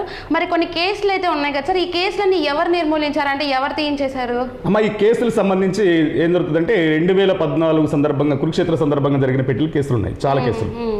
ఆ కేసులన్నిటి మీద అంటే ఇది ఇతనితో కొంతగా మనము సైద్ధాంతికపరమైన విభేదం వచ్చిన తర్వాత ఆయన చేయాల్సిన పోరాటం వదిలిపెట్టి, అంటే సమస్య ఢిల్లీలో ఉంటే కదా ఇక్కడ గల్లీలో పోరాటం చేస్తారని చెప్పి మనం ఎప్పుడైతే మాట్లాడి మనం సపరేట్గా వచ్చిన తర్వాత, అంటే ఆయన ఏం చేస్తాడంటే, మీరు కూడా ప్రశ్న కూడా అడుగుతారు సపరేట్గా, అంటే ఆయన పంపించాడా మీరు వచ్చారా అని. జనరల్గా ఆయన ఎవరిని పొమ్మనకుండా పొగ పెట్టడం, గుడ్డగాల్చి మీదేయడం ఇలాంటివి జరుగుతుంటాయి.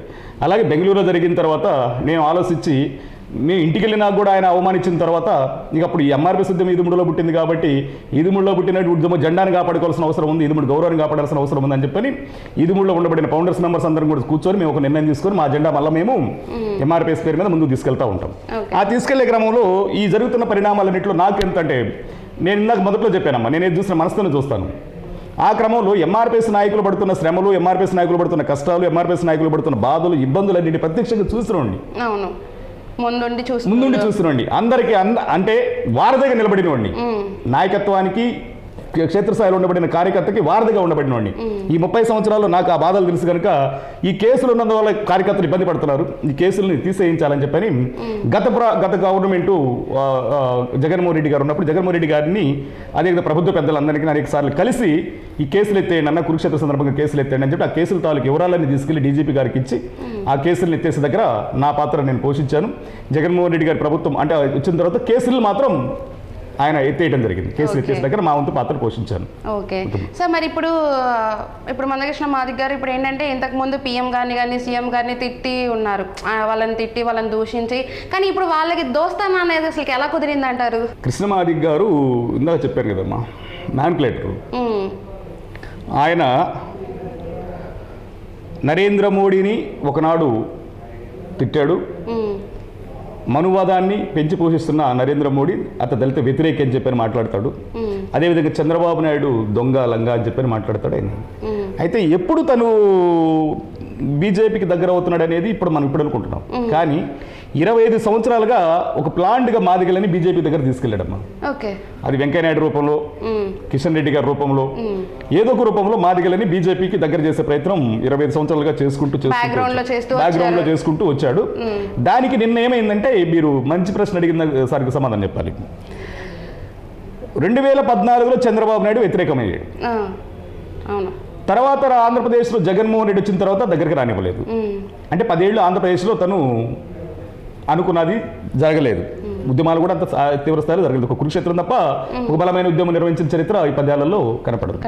ఇక ఇక్కడి నుంచి పోతే అక్కడికి వెళితే తెలంగాణలో కేసీఆర్ అయితే అసలు అసెంబ్లీలోనే నిన్ను అని చేస్తానని చెప్పని చెప్తాడు.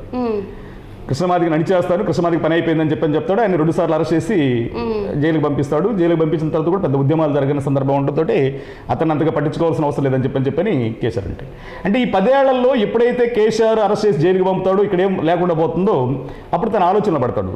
ఆలోచనలో పడి నన్ను కేసీఆర్ దగ్గరికి రానిడని అర్థమైపోయింది, ఇక జగన్ లేకపోతే చంద్రబాబు నాయుడు నన్ను దగ్గరికి రాని అర్థమైపోయింది. ఇక అర్థమైపోతున్నప్పుడు వాళ్ళ నుంచి నాకు ప్రమాదం ఉంది, ఏదొకటి అంటే నాకు ప్రాణహాని ఉందని థ్రెట్ ఉండిద్దని చెప్పి ఆలోచించిన ఆయన ఏం చేస్తాడంటే బీజేపీకి దగ్గర అవ్వడం మొదలుపెట్టాడు. ఆ బీజేపీ దగ్గర మిత్రుడు అనే పేరు మీద కిషన్ రెడ్డి, అన్న అనే పేరు మీద వెంకయ్య నాయుడు ఇద్దరు బీజేపీకి దగ్గర చేశారు. అంటే బీజేపీ కేంద్రంలో అధికారంలో ఉంది, అంటే బీజేపీ నన్ను కాపాడగలదు, కేంద్రంలో అధికారం ఉంది కానీ కాపాడగలదని చెప్పి బీజేపీ కంప్లీట్గా దగ్గర అయ్యాడు. దగ్గర అయిన దానిలో భాగంగానే ఆయన ఒక మాటలో చెప్పాలంటే ఈరోజు ఈ దేశంలో ఏ ఉద్యమకారుడైనా ఏ సంఘ నాయకుడైనా ఎవడు స్ఫూర్తి అంటే మాకు బాబాసాహెబ్ అంబేద్కర్ స్ఫూర్తి. ఏ ఉద్యమం నడిచినా దానికి స్ఫూర్తి బాబాసాహెబ్ అంబేద్కర్.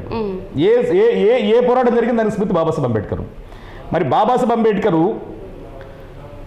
నేను పుట్టడం అయితే హిందూగా పుట్టాను కానీ చావడం అయితే హిందూగా చావనని చెప్పని బౌద్ధాన్ని స్వీకరించి చనిపోతాడు. అదేవిధంగా ఈ మనుధర్మ శాస్త్రము కులనిచ్చిన మెట్ల వ్యవస్థ ఏర్పాటు చేసి, వర్ణ వ్యవస్థ ఏర్పాటు చేసి, బ్రహ్మముఖాన బ్రాహ్మణుడు పుట్టాడని చెప్పని, భుజాల నుండి క్షత్రియులు పుట్టాడని, ఊరిల నుండి వైశ్యులు పుట్టాడని, పాదాల నుండి శూద్రులు పుట్టాడని వర్ణ వ్యవస్థ 4 భాగాలు విభజించి అంటరానితనాన్ని అస్పృశ్యతను పోల్చించినటువంటి ఈ మనుధర్మం నాకు వద్దని చెప్పని మనుధర్మ శాస్త్రాన్ని తగలబెడతాడు. మనుధర్మ శాస్త్రాన్ని తగలబెట్టిన అంబేద్కర్ వైపు నిలబడదామా అని ఆలోచన చేసినప్పుడు ఒకవేళ వర్గీకరణ సమస్య పరిష్కారానికి నోసుకుంటుందా అది కాదనుకుని పక్కన అనుకున్నప్పుడు మనువు సంకరకడం మాత్రం తప్పు, మనువాదాన్ని ప్రోత్సహించడం తప్పు. కానీ ఒక వ్యక్తి తను నాయకుడిగా నిలబడటం కోసం, తన నాయకుడిగా చేసుకోవడం కోసము ఒక వర్గీకరణ సమస్యని పరిష్కరిస్తామని అన్నారనో లేదా వర్గీకరణ సమస్యను తీసుకెళ్తామని చెప్పి అన్నారనో ఈ సమాజంలో ఉండబడినటువంటి మిగిలిన ఎస్సీ బీసీ మైనారిటీ 90% మంది ప్రజలకి అంటే నేను ఒక్కడ బతకడం కోసం 100 మందిని చంపడానికి సిద్ధమైనట్టు వ్యవహరించిన సందర్భం స్పష్టంగా అర్థమవుతుందని దాన్ని మేము వ్యతిరేకిస్తాం. ఆ వ్యతిరేక క్రమంలో దానికి కానీ గత్యంతరం లేదు. ఇక నాకు బీజేపీ తప్పితే బీజేపీ లేకపోతే నన్ను రాష్ట్రాల్లో నా ఉనికి ఉండదు కనుక సెంట్రల్ తోటి స్నేహం చేసుకునే ప్రయత్నం చేసి వాళ్ళతో అంటగాగుతూ మాదిగలను 30 సంవత్సరాల తర్వాత అంబేద్కర్ వాదుల మనువాదుల అనే ప్రశ్న మాకే వచ్చేటట్టు చేసి ఈరోజు మనువాద కవిగిలికి తీసుకెళ్లి తాకట్టు పెట్టే ప్రయత్నం స్పష్టంగా జరుగుతూ ఉంది. దానిలో భాగమే ఈరోజు ఆయన చేస్తున్నటువంటి ఈ ప్రయాణాన్ని వాళ్ళు కూడా ఏం చేస్తున్నారు, వాస్తవానికి ఈ వర్గీకరణ సుప్రీంకోర్టు తీర్పులో కానీ దాని ఇంకో దానిలో కానీ వాళ్ళ ప్రమేయమే మాత్రం, కేంద్ర ప్రమేయం లేదు, రాష్ట్రాల ప్రమేయం లేదు. కానీ ఈరోజు కేంద్రము ఇంటర్నల్గా ఏదో చేస్తుందనంటే న్యాయ వ్యవస్థని రాజకీయ వ్యవస్థ ప్రభావితం చేస్తుందని చెప్పకుండా చెప్పే ప్రయత్నం చేస్తూ అది మ్యానిపులేట్ చేస్తూ ఉన్నాడు. ఆ మ్యానిపులేట్ చేస్తేనే స్పష్టంగా ఈరోజు అర్థమవుతుంది, అందరికీ కనిపిస్తుంది. సార్ ఇప్పుడు మనకి ఏదైతే సుప్రీంకోర్టులో ఇప్పుడు ఉపవర్గీకరణ గురించి అయితే వచ్చిందో ఆ తీర్పు శాశ్వతం అంటారా? కాదమ్మా, అంటే సుప్రీంకోర్టు తీర్పు ఊరటనిచ్చింది. 30 ఏళ్ల పోరాటానికి వాళ్ళు కోరుకుంటున్నటువంటి వర్గీకరణ సమస్య న్యాయమే, ధర్మమే అని చెప్పని చెప్తూ రాష్ట్రాలు అమలు చేసుకోవచ్చు అంది.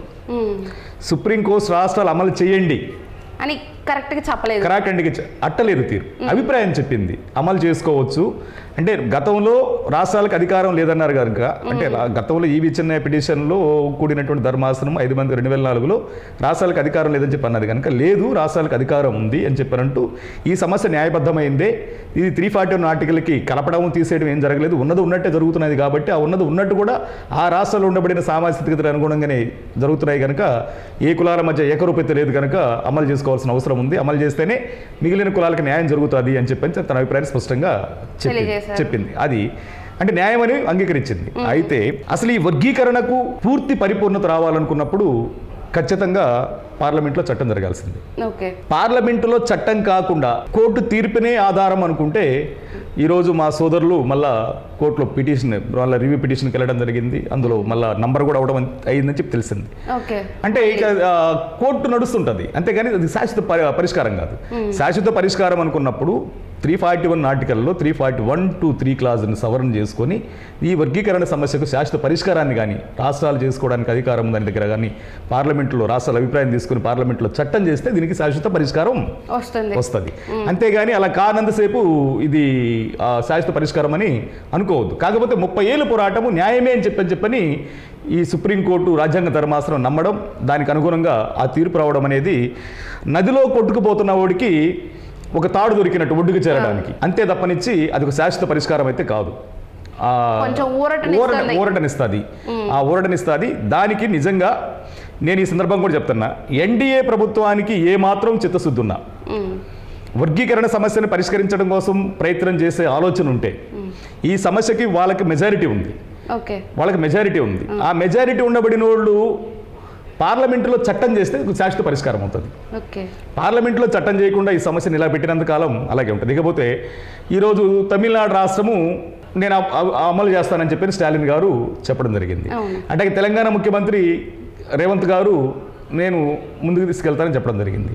ఆంధ్రప్రదేశ్ ముఖ్యమంత్రి స్వాగతిస్తున్నా అన్నాడు, అమలు చేస్తానని ఆయన అనలేదు ఇంతవరకు. అంటే ఎందుకు భిన్న అంటే రాష్ట్రాలకు అధికారం ఉన్నప్పుడు భిన్న అభిప్రాయాలు ఉంటాయి, భిన్న ఆలోచనలు ఉంటాయి, విభిన్న ఇది ఉంటుంది. కనుక దానిలో అన్ని రకాల కోణాలు చూడాలి. ఆంధ్రప్రదేశ్ అంటే మాలలు ఎక్కువ అని, మాదిగలు తక్కువ అని, ఉమ్మడి ఆంధ్రప్రదేశ్లో మాదిగలు ఎక్కువ అని, మాలలు తక్కువ అని, ఇటు ఆంధ్రప్రదేశ్ విభజిత ఆంధ్రప్రదేశ్ తర్వాత అవిభాజ్య ఆంధ్రప్రదేశ్లో మాదిగల ఆధిపత్యం ఉంది, మాదిగలు ఎక్కువ అని దగ్గర అందరూ సపోర్ట్ చేశారు. ఇప్పుడు విభజిత దీనిలో అక్కడ తెలంగాణలో మాదిగలు ఎక్కువ ఉన్నారు కాబట్టి తెలంగాణ ముఖ్యమంత్రి చొరవ చేశాడు. ఆంధ్రప్రదేశ్లో మాలలు ఎక్కువ ఉంటారని ఆలోచన ఉంది కాబట్టి ఆంధ్రప్రదేశ్ ముఖ్యమంత్రి చొరవ చేయడానికి అవకాశం లేదు. అంటే రాష్ట్రాలు అమలు చేసుకునే దగ్గర వర్గీకరణ వాదులు ఉన్న దగ్గరే అమలు జరగడానికి అవకాశం ఉంటుంది. ఓకే, పంజాబ్ కళ్ళు మూసుకుని అమలు చేసుకుంటుంది, హర్యానా కళ్ళు మూసుకుని అమలు చేసుకుంటుంది. ఇప్పుడు అటు ఉత్తరప్రదేశ్ లాంటి వాళ్ళు అక్కడ చమార్లు ఎక్కువ ఉంటారు. అంటే చమార్లు అక్కడ వర్గీకరణ వ్యతిరేకంగా ఉంటారు. మరి అక్కడ వర్గీకరణ వ్యతిరేకంగా ఉండబడిన రాష్ట్రంలో అది అవుతుందా అంటే అక్కడ కావడానికి అవకాశం ఉంది.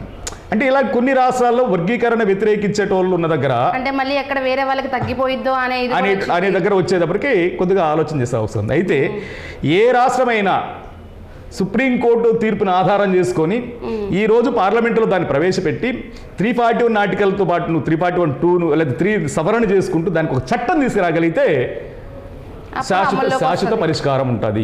అలా కాకుండా అనుకూలం ఉన్న చోట అనుకూలం ఉన్నట్టు, అనుకూలం లేని చోట అనుకూలం లేనట్టు ఉంటుంది.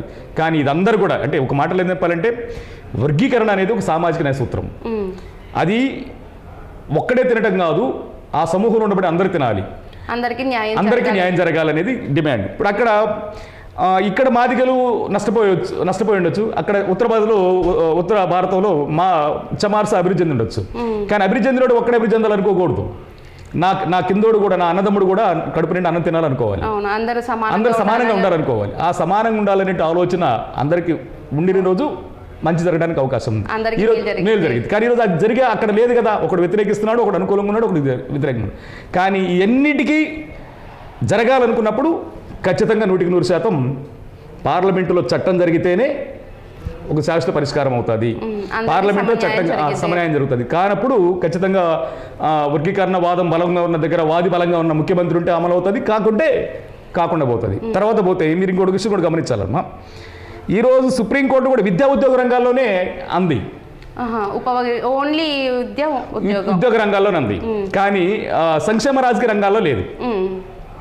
విద్యా ఉద్యోగ రంగాల్లో అనుకుంటే కొంత 5% మంది మా బిడ్డలు వెళ్ళడానికి అవకాశం ఉంది, డక్కల పిల్లలు చదువుకోవడానికి అవకాశం ఉంది. అన్ని వర్గాలు అంటే రిజర్వేషన్ అంటే తెలియని వాళ్ళు ఈరోజు బడి మెట్లు ఎక్కడానికి, లేదంటే ఉద్యోగ అవకాశాలు రావడానికి, లేదా ఉన్నత అవకాశాలు రావడానికి ఉంటుంది, ఛాన్స్ ఉంటుంది. కానీ సంక్షేమ రంగాల్లో లేనంతే ఎంఆర్పిఎస్ ఉద్యమాన్ని ఇప్పుడు దాకా నడిపించిన వాళ్ళు 100% మంది, 95% మంది సామాన్య ప్రజలు, కూలీనాలు చేసుకునే ప్రజలు. ఆ కూలీనాలు చేసుకునే ప్రజలు ఎంఆర్పిఎస్ ఉద్యమానికి అండగా నిలబడి ట్రాక్టర్లు పెట్టుకొని, లారీలు పెట్టుకొని, బస్సులు పెట్టుకొని, జీబులు పెట్టుకొని, కాలినడకన ఉద్యమాన్ని పిలిపిస్తున్న ఆ పిలుపుని అమలు చేసిన దగ్గర పోరాటంలో ఉండబడిన వాళ్ళు సామాన్య ప్రజలు. మరి ఆ సామాన్య ప్రజలకి సంక్షేమ రంగాల్లో వర్గీకరణ లేకపోతే ఆ ఫలాలు అందవు కదా. సంక్షేమ రంగాల్లో కావాలి. అట్లాగే రాజకీయ రంగంలో కూడా మా ఓటా మాకు కావాలి. రాజకీయ రంగాల్లో కూడా రిజర్వేషన్ లేకపోతే ఏమవుతుంది?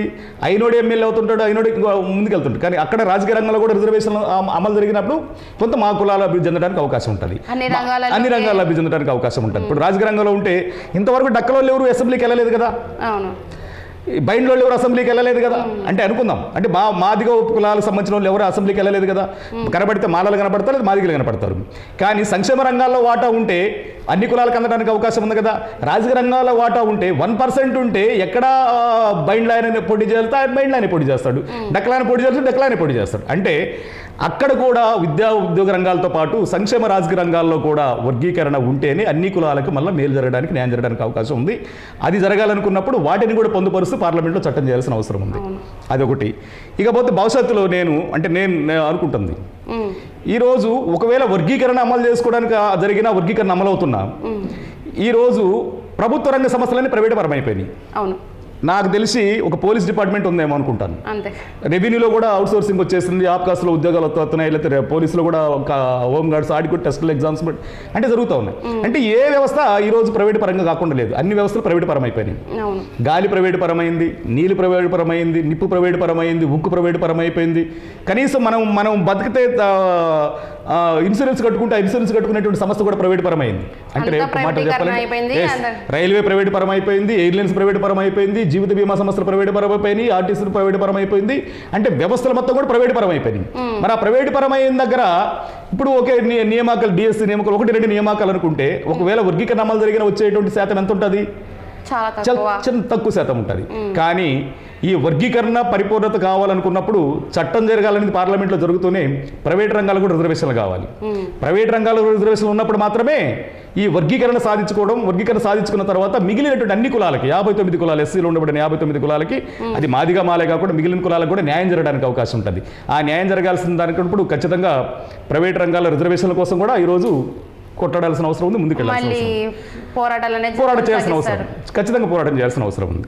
దానికి నేను ఈ సందర్భంగా మా సోదర సామాజిక వర్గానికి విజ్ఞప్తి చేస్తున్నాను. 30 ఏళ్లుగా వర్గీకరణ అంశంతో ఎందుకో తెలియకుండానే మాలామాదిగల మధ్య కొంత చీలిక ఏర్పడింది. కానీ ఈ చీలికని పూడ్చుకోవాల్సిన బాధ్యత కూడా మన మీదే ఉంది. అంబేద్కర్ గారు కూడా ఒక మాట అంటాడు, రాజ్యాధికారమే మాస్టర్కి దళితులకను. మరి రాజ్యాధికారం కోసం ముందుకెళ్లాల్సిన అవసరం ఉంది, అందరూ కలిసి పోరాటం చేయాల్సిన అవసరం ఉంది. ఈరోజు వర్గీకరణ పేరు మీద మాదిగలు, వర్గీకరణ వ్యతిరేక పేరు మీద మాలలు విడివిడిగా ఉన్నంత కాలం పాలక వర్గాలు నన్ను ప్రోత్సహిస్తూ ఉంటాయి. నీ పని నేను చేసుకున్నట్టు, నా పని నేను చేసుకున్నట్టు చేసుకుంటూ రాజ్యాధికారానికి అడ్డం లేకుండా చేస్తున్న ప్రయత్నాలు వాళ్ళు చేసుకుంటారు. ఎవరిది వాళ్ళు దారి క్లియర్ చేసుకుంటారు. వాళ్ళ పని అంటే డివైడెడ్ పాలసీ అన్నమాట. ఇప్పుడు మాదిగలు వర్గీకరణ కావాలని, మాలలు వర్గీకరణ వ్యతిరేకంగా కొట్లాడుకుంటున్నంతసేపు ఈ సమాజంలో మేజర్ కమ్యూనిటీ ఎవరు?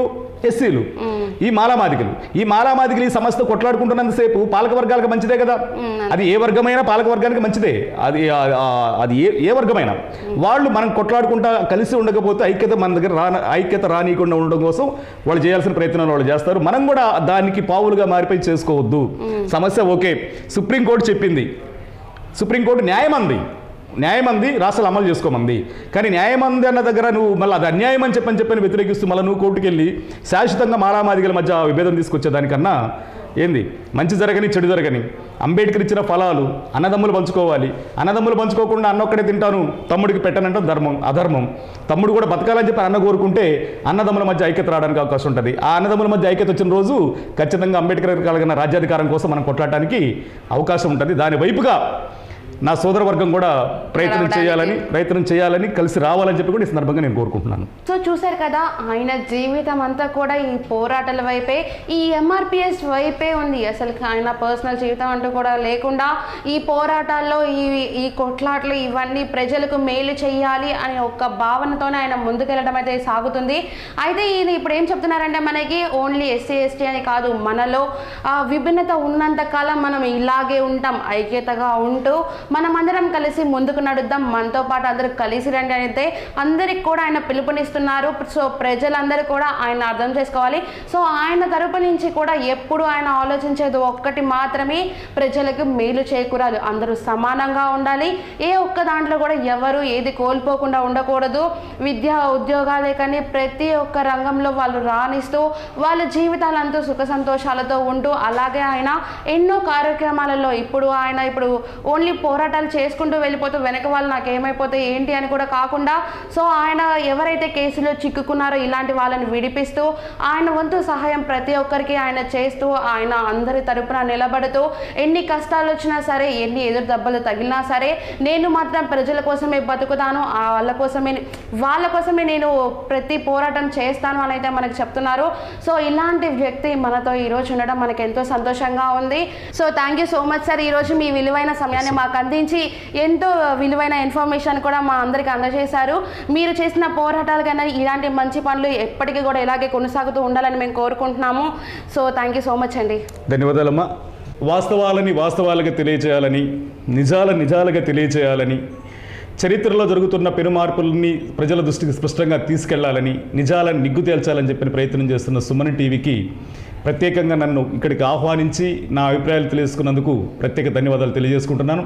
అదేవిధంగా భవిష్యత్తులో కూడా సుమన్ టీవీ నిజాల వైపు, న్యాయం వైపు నిలబడుతూ ముందుకు సాగుతూ అత్యున్నత శిఖరాలు అధిరోహించాలని కూడా మనస్ఫూర్తిగా కోరుకుంటూ ధన్యవాదాలు తెలియజేసుకుంటున్నాను.